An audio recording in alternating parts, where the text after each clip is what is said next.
فأنا ناصح لإخواني بالصدع بالحق تبيض وجوههم. السكوت في مسألة الحزبية يضرها، فاصدع بما تؤمر وأعرض عن المشركين. سلامي على دماج ورجالها والشيخ يحيى ودار العلم يا سعد بانيها. Qalat Syekhah Ummu Abdillah Al-Ba'daniyah hafizahullah taala, masih di 96. Istijabatuhu subhanahu li Dawud alaihi salam. Allah subhanahu mengabulkan doa Nabi Dawud alaihi salam. Qala ta'ala, Allah ta'ala berfirman, qala laqad zalamaka bisu'ali na'jatika ila ni'ajih.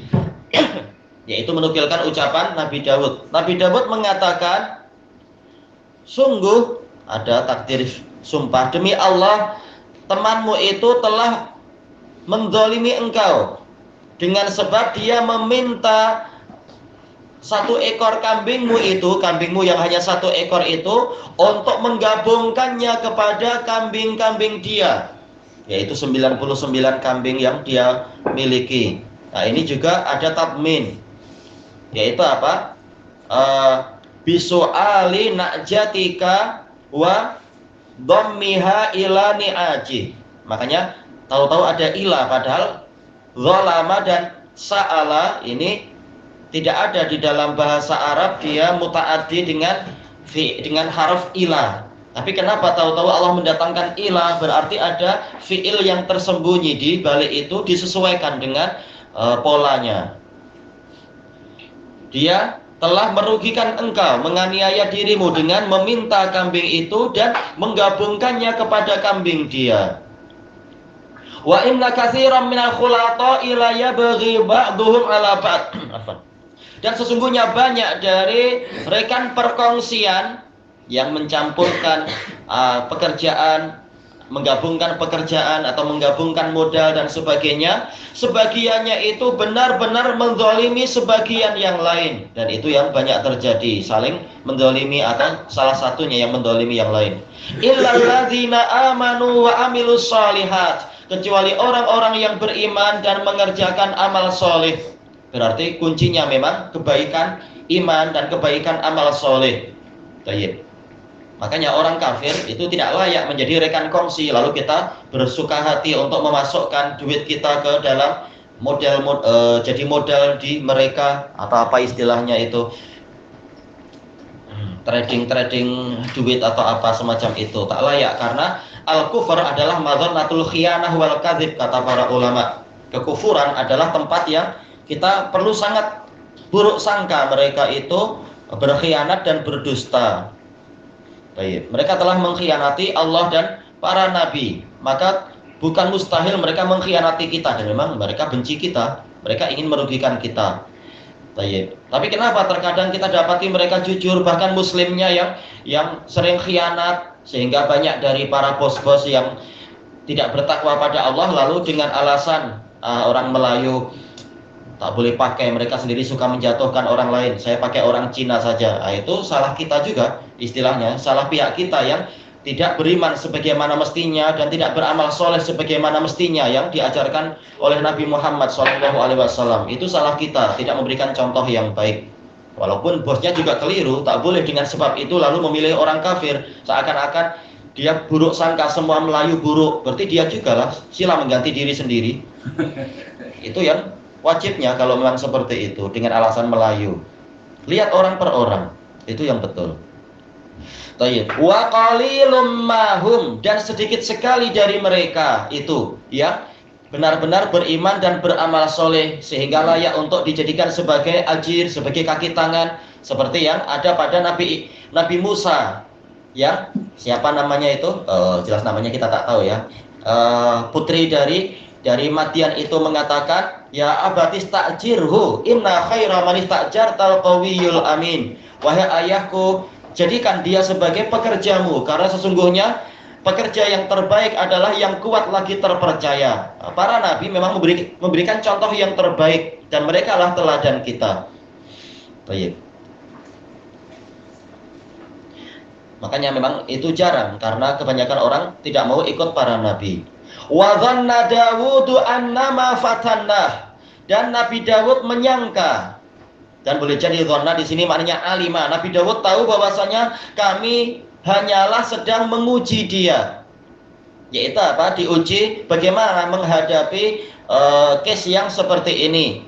Fastaghfara rabbahu wa kharra raki'an wa anab. Beliau kemudian memohon pengampunan kepada Rabb-nya, lalu beliau tersungkur sujud. Raki'an kata para ulama maksudnya di sini adalah bersujud. Makanya sahih Rasulullah SAW mencontohkan sujud. Wa anab, dan beliau bertaubat kepada Allah.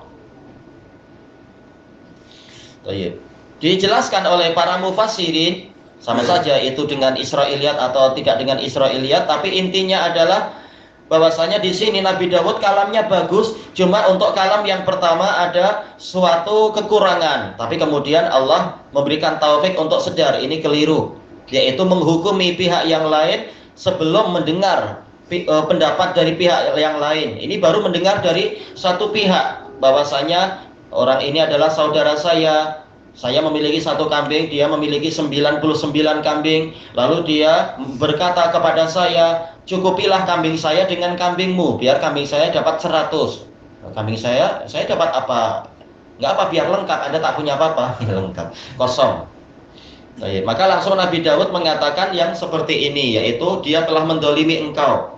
Yang punya 99 kambing mendolimi engkau. Memang dohirnya seakan-akan begitu, tapi ternyata ini keliru. Tanya dulu dia yang 99 itu, betulkah ceritanya seperti itu? Atau jangan-jangan keliru atau salah sangka, atau temanmu sebenarnya hanya ingin pinjam sekejap, tapi Anda salah paham sehingga menyangka meminta atau apa. Perlu kita mengetahui uzur pihak yang dituduh. Mungkin dia punya uzur atau dia tak punya uzur, kemudian apa, kita peringatkan dia atau apa. Ini kewajiban hakim. Baik. Adapun kalau kita sudah mendengar dari kedua belah pihak, kita sudah memperhatikan hujah-hujah kedua belah pihak, jelas kita wajib menolong pihak yang benar dan memperbaiki pihak yang salah sesuai dengan kadarnya. Adapun kalam yang setelahnya itu betul. Wa inna katsiran minal khulata ilayya ba'dhum ala ba'd, dan seterusnya itu sebagaimana sering dinukil oleh para ulama, di antaranya adalah Imam An-Nawawi dan lain-lain. Jelas kalam yang ini benar. Lalu mana doanya Nabi Dawud ini? Yaitu memohon pengampunan. Faghafarna lahu dzalik. Lalu kami ampuni dia atas permohonannya itu tadi. Wa inna lahu indana la zulfa wa husna ma'ab. Dan sesungguhnya dia di sisi kami memiliki kedekatan dan tempat kembali yang terbaik. Husna yaitu yang paling baik, ma'ab tempat kembali. Maka kita dilarang untuk mencela Nabi Dawud. Gimana sembarang-sembarang gini, kita sendiri tahu diri lah kita ini siapa. Nabi Dawud disebutkan kesalahannya lalu langsung mohon pengampunan. Sementara yang bukan Nabi mungkin tunggu sekian lama baru mohon ampun. Dan Nabi Dawud kemudian apa? Telah diampuni dosanya oleh Allah Ta'ala. Kalau itu pun dosa misalkan, kesalahannya. Sementara kita belum jelas, maka kita dilarang mencela Nabi Dawud, sebagaimana Rasulullah juga melarang kita untuk mencela Nabi Yunus. Mereka adalah kelompok-kelompok para makhluk yang begitu salah dan tahu salah langsung memohon pengampunan. Mereka adalah makhluk yang maksum. Jadi kemaksumannya tidak seperti dibayangkan orang, bagikan robot tak pernah salah sama sekali, tak. Tapi mereka diberi kesempatan untuk ijtihad. Begitu salah langsung diperbaiki, tidak didiamkan oleh Allah Ta'ala. Kemudian yang berikutnya, istijabatuhu subhanahu li nabiyyina Muhammadin sallallahu alaihi wasallam. Ini sekitar contoh ya, tidak semua disebutkan memang. Allah Subhanahu mengabulkan untuk Nabi kita Muhammad sallallahu alaihi wa ala alihi wasallam. An Abdullah bin Khabbab bin al-Arad an abihi radhiyallahu anhu qala shalla Rasulullah sallallahu alaihi wasallam salatan. Pernah Rasulullah sallallahu alaihi wasallam melaksanakan suatu salat fa'atalaha, lalu beliau memanjangkan salat itu. Nah, ada beberapa orang Kristian dan juga bahkan sebagian orientalis mengatakan Kalian umat Islam diajari untuk berbuat syirik. Kalian mengingkari syirik, tapi kalian sendiri berbuat syirik. Kalian mengatakan wajib sholat, sementara Allah Ta'ala berfirman, Innallaha wa malaikatahu yusholluna 'alan nabi, yaitu apa? Sholat kepada Nabi. Nah, kalian mengajarkan kesyirikan itu. Gimana ini? Agama kontradiksi. Nah, ini jahilnya mereka. Mereka tak paham sholat li dengan sholat ala. Kalau sholat ala artinya memang mendoakan. Shollu alaihi, sholawatlah kalian kepada Nabi, yaitu sholawat artinya doa. Adapun kalau sholat yaitu ibadah, memang itu hanya untuk Allah Ta'ala, yaitu qul inna sholati wa nusuki wa mahyaya wa mamati lillah, yaitu li, sholat li. Seperti apa? Fasholli li rabbika, sholatlah engkau untuk Rabbmu. Nah, mereka tak paham bahwasanya sholat memiliki beberapa makna dan maknanya boleh berubah dengan sebab harful jar yang datang setelahnya. Ya, hasil dari apa? Belajar lughah secara setengah-setengah saja. Sekedar lihat makna dasar dan tidak melihat qarinah sebelum dan setelahnya. Ini jahilnya orang orientalis. Nah, sebagian muslimin ketika didebat seperti itu oleh orang Kristen tak mampu menjawab karena dia sendiri sudah malas belajar bahasa Arab, belajar bahasa British saja. Akhirnya jahil terhadap agamanya sendiri, tak mampu membela agamanya sendiri. Ini memalukan tentunya. Faqalu ya Rasulullah, shallaita sholatan lam takun tusalliha. Lalu para sahabat bertanya, wahai Rasulullah, Anda mengerjakan suatu sholat yang belum pernah Anda melakukan seperti itu. Yaitu apa? Kharijul ma'hud, menyelisihi apa yang biasa dilihat. Sholatnya panjang sekali kali ini. Qal ajal, Rasulullah mengatakan, ya, innaha sholatu raghbatin wa rahbah. Ini adalah sholat yang di dalamnya penuh harapan dan penuh rasa takut. Inni sa'altullaha fiha salasan. Sesungguhnya di dalam sholat saya tadi, saya memohon kepada Allah 3 perkara. Betul-betul memperpanjang waktu sholatnya untuk berdoa di situ. Bukan maksudnya sholat raghaib, jadi bid'ah lagi itu. Semuanya sholat raghaib itu hadisnya dhaif. Tidak ada yang sahih istilah khusus sholat raghaib. Sekalianlah buat sholat rohaib, apa itu rohaib, seperti yang diisyaratkan dalam hadis ini jika suka membuat-buat. Tapi yang betul tak ada. Ini sekedar Rasulullah SAW memperpanjang sholat untuk berdoa penuh dengan harapan dan rasa takut. Fa'atani isnataini wa mana'ani wahidah. Lalu Allah memberikan kepada saya dua permintaan saya itu mengabulkan dan menghalangi saya satu doa, yaitu tidak mengabulkannya dengan suatu hikmah, bukan karena bukhel, bukan karena pelit. Sa'altuhu alla yuhlika ummati bisanah.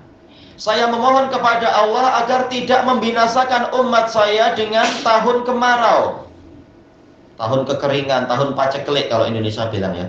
Fa'ataniha, maka Allah memberi saya itu. Umat saya tidak akan binasa dengan sebab itu.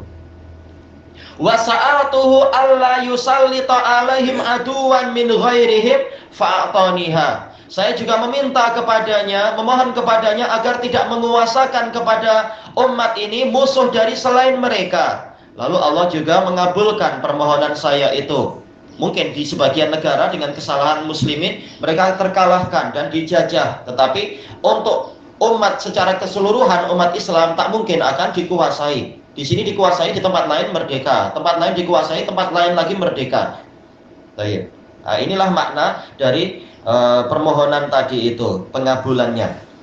Wa sa'altuhu alla yudhiqa ba'dahum ba'sa ba'd famana'aniha.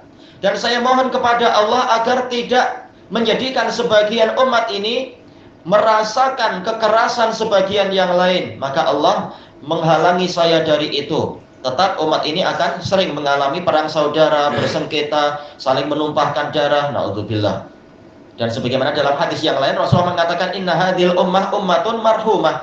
Hadisnya sahih. Sahih li ghairi. Sesungguhnya umat ini adalah umat yang dirahmati. Azabuha as-saif ba'duhum ba'da, atau lafadznya mendekati itu. Siksaan untuk mereka adalah pedang di antara mereka. Jadi ini untuk menghapuskan dosa. Kita tak heran orang kafir di negara mereka nampak aman, tentram, tak ada banyak pemberontakan, tapi yang ada adalah muslimin selalu dikacau orang kafir juga sebenarnya.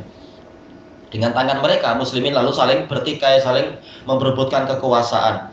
Tapi ini adalah untuk menghapus dosa kita. Sementara orang kafir memang itu surga mereka, walaupun juga tak luput dari penyakit-penyakit dan berbagai macam bencana alam juga. Tayyib. Disebutkan dalam catatan kaki, ini diriwayatkan oleh Tirmidzi, tapi tak di tahqiq beliau. Kesimpulannya adalah sahih, minimalnya adalah sahih li ghairi, karena memang ini ada penguat dari hadis Sauban ma'ruf dalam sahih Muslim dan juga dalam Mustakhraj al-Ismaili kalau tak salah, sanadnya sahih. Baik. Kemudian wa an Iyas bin Salamah qala haddatsani abi radhiyallahu anhu qala ghazawna ma'a Rasulillah sallallahu alaihi wasallam Hunaina. Hadis siapa ini berarti? Salamah ibnul Aqwa radhiyallahu an mengatakan kami pernah berperang bersama Rasulullah sallallahu alaihi wasallam di Hunain. Perang Hunain 1 bulan setelah Fathu Makkah itu. Falamma wajahnal adu, tatkala kami sudah berhadapan dengan musuh, taqaddamtu fa'a'lu saniyah, saya maju ke depan lalu saya mendaki gunung, gundukan, bukan sampai gunung tentunya ya, mungkin suatu tempat yang tinggi, dataran tinggi atau perbukitan. Ini menunjukkan peperangan memang perlu fisikal yang cukup untuk naik turun gunung dan seterusnya, naik turun tempat yang tinggi atau terkadang mendaki dan seterusnya. Disebutkan dalam catatan kaki qauluhu fa'alu saniyah fa'alautu, sama aja ya, fi'il mudhari ditafsirkan dengan fi'il madhi, cuma itu maknanya sama aja. Baik. Wasaniyah tariqun murtafi'un baina jabalain. Saniyah adalah jalan yang menanjak, yang meninggi di antara 2 gunung. Iya, dia jadi perbukitan. Wa kadzalika qauluhu fa'armih. Demikian pula ucapan beliau nantinya, saya menembakkan ke dia, Roma itu. Sekitar apa? Bisa fi'il mudhari jadi fi'il madhi aja. Saya menembak dia. Baik. Syahatil wujuh, wajah-wajah yang buruk, qabuhat, sama ya, wajah yang buruk. Sebagaimana dalam Kashful Mushkil punya Ibnul Jauzi. Tayyib, kembali ke atas, fastaqbalani rajulun minal adu, lalu saya disambut oleh seorang lelaki dari musuh. Iya, ini memang berhadapan. Fa'armihi bisaham, lalu saya menembak dia dengan 1 batang anak panah. Fatawara'ani, lalu kemudian dia menyembunyikan diri dariku, ya, menghindar, lari di balik bebatuan, mungkin batu-batu besar. Fama daraitu ma sona, lalu saya tak tahu apa yang dia perbuat di balik batu itu atau di balik dinding itu mungkin dan seterusnya, karena tak nampak. Fanadhartu ilal qaum, lalu saya melihat kepada kumpulan orang-orang tersebut. Fa idzahum qatala'u min saniyatin ukhra, ternyata mereka sudah naik dari bukit yang satu lagi, atau kalau di sini jalan yang menanjak yang satu lagi. Falataqauhum wa sahabatun nabiyyi sallallahu alaihi wasallam, kemudian mereka berjumpa dengan para sahabat Nabi sallallahu alaihi wasallam. Tentunya sebagian, bukan semua, karena waktu itu yang ikut perang jumlahnya kurang lebih berapa? 14.000. 10.000 dari pasukan Rasulullah yang di luar Makkah, 4.000-an itu dari orang-orang Makkah sendiri kalau tak salah. Jumlahnya kurang lebih demikian. Makanya sampai sebagian merasa tak ada yang mampu mengalahkan kita. Ternyata Allah memberikan pelajaran yang sangat berharga di waktu itu. Fawalla sahabatun nabiyyi sallallahu alaihi wasallam, lalu para sahabat Nabi tersebut lari ke belakang. Tentunya bukan semua, tapi yang mungkin berjumpa di saniyah tersebut. Wa arji'u munhazima, saya juga mundur terkalahkan. Mungkin situasi susah. Karena apa? Disebutkan dalam hadis Al-Bara Ibnu Azib dalam Sahih Bukhari Muslim itu, beliau mengatakan pasukan musuh yang jumlahnya hanya 4.000 orang, mereka adalah qaumun rumah. Memang para ahli memanah. Hujannya itu, yaitu panahnya bagikan hujan. Hampir-hampir tidak ada yang luput anak panahnya itu, kata beliau. Sehingga wajar untuk lari ke belakang, tapi bukan pulang, untuk menghindar dan seterusnya.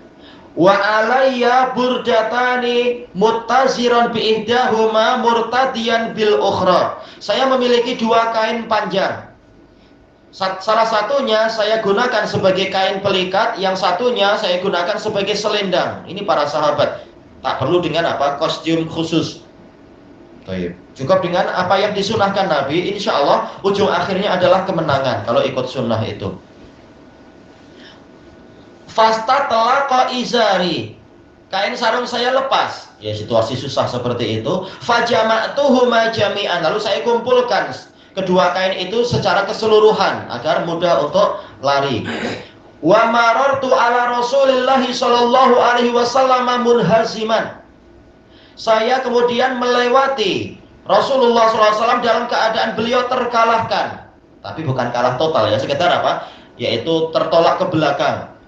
Wa huwa ala baghlatihi syahba. Beliau ada di atas kendaraan beliau, bagol beliau yang namanya syahba. Kata Ibnul Qayyim, disunahkan menamai barang-barang yang dimiliki. Pedang diberi nama, demikian pula senjata-senjata, demikian pula kendaraan-kendaraan. Baik. Nah, boleh kendaraan dikasih nama kancil kah, panter kan, boleh, tak masalah. Yang penting jangan pik, buruk sekali itu. Faqala Rasulullah sallallahu alaihi wasallam, laqad ra'a Ibnul Aqwa faza'an. Lalu Rasulullah sallallahu alaihi wasallam yaitu mengomentari Salamah Ibnul Aqwa, demi Allah, sungguh Ibnul Aqwa telah melihat suatu kegentaran atau suatu kejutan.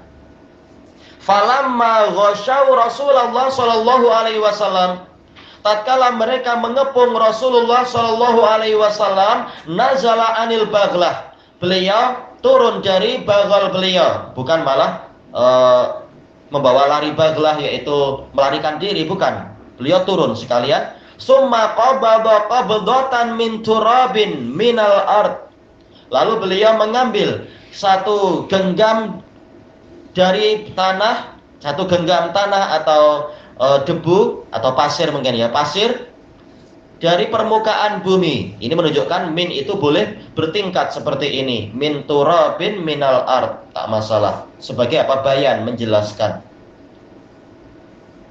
Yang pertama jelas dohirnya adalah bayan, penjelasan. Yang digenggam itu yaitu turab. Minal ard, ini min tabaidiyah, dari sebagian permukaan tanah. Summastaqbala bihi wujuhahum. Lalu dengan satu genggam tanah tadi atau satu genggam pasir tadi, beliau menghadap ke arah wajah-wajah orang-orang suku Hawazin itu. Faqala syahatil wujuh. Lalu beliau mengatakan wajah-wajah yang buruk. Boleh mencaci musuh, boleh dalam situasi seperti itu. Tayyib. Fama khalaqallahu minhum insanan illa mala'a aynaihi turaba. Maka tidaklah Allah menciptakan dari mereka satu manusia pun kecuali Allah memenuhi kedua mata orang itu dengan pasir tersebut. Ini berkah yang sangat besar, ini mukjizat. Makanya diriwayatkan juga, kalau tak salah Anda pernah melewati, diriwayatkan oleh Imam Al-Baihaqi dalam Dalailun Nubuwah, dan juga ditahridz oleh Imam Al-Wadi'i juga di dalam kitab Dalailun Nubuwah beliau, Sahih min Dalailun Nubuwah itu. Padahal jumlahnya 4.000-an orang. Bitil turaban bitil kal qabdah, pasir dengan genggaman itu, satu genggaman saja. Fawallau mudbirin, lalu mereka lari ke belakang. Ini menunjukkan pertolongan itu dari sisi Allah, bukan kekuatan, bukan pula jumlah orang.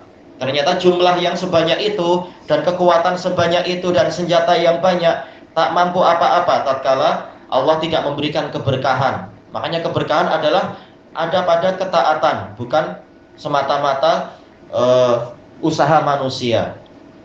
Ternyata dengan genggaman itu saja cukup tatkala Allah memberkahi genggaman tersebut.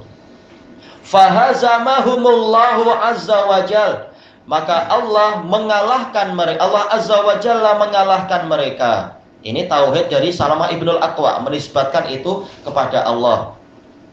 Wa qasama Rasulullah sallallahu alaihi wasallam ghanaimahum bainal muslimin. Dan Rasulullah sallallahu alaihi wasallam membagi ghanimah mereka di antara kaum muslimin. Ilahuna wallahu a'lam. Ini riwayat Muslim.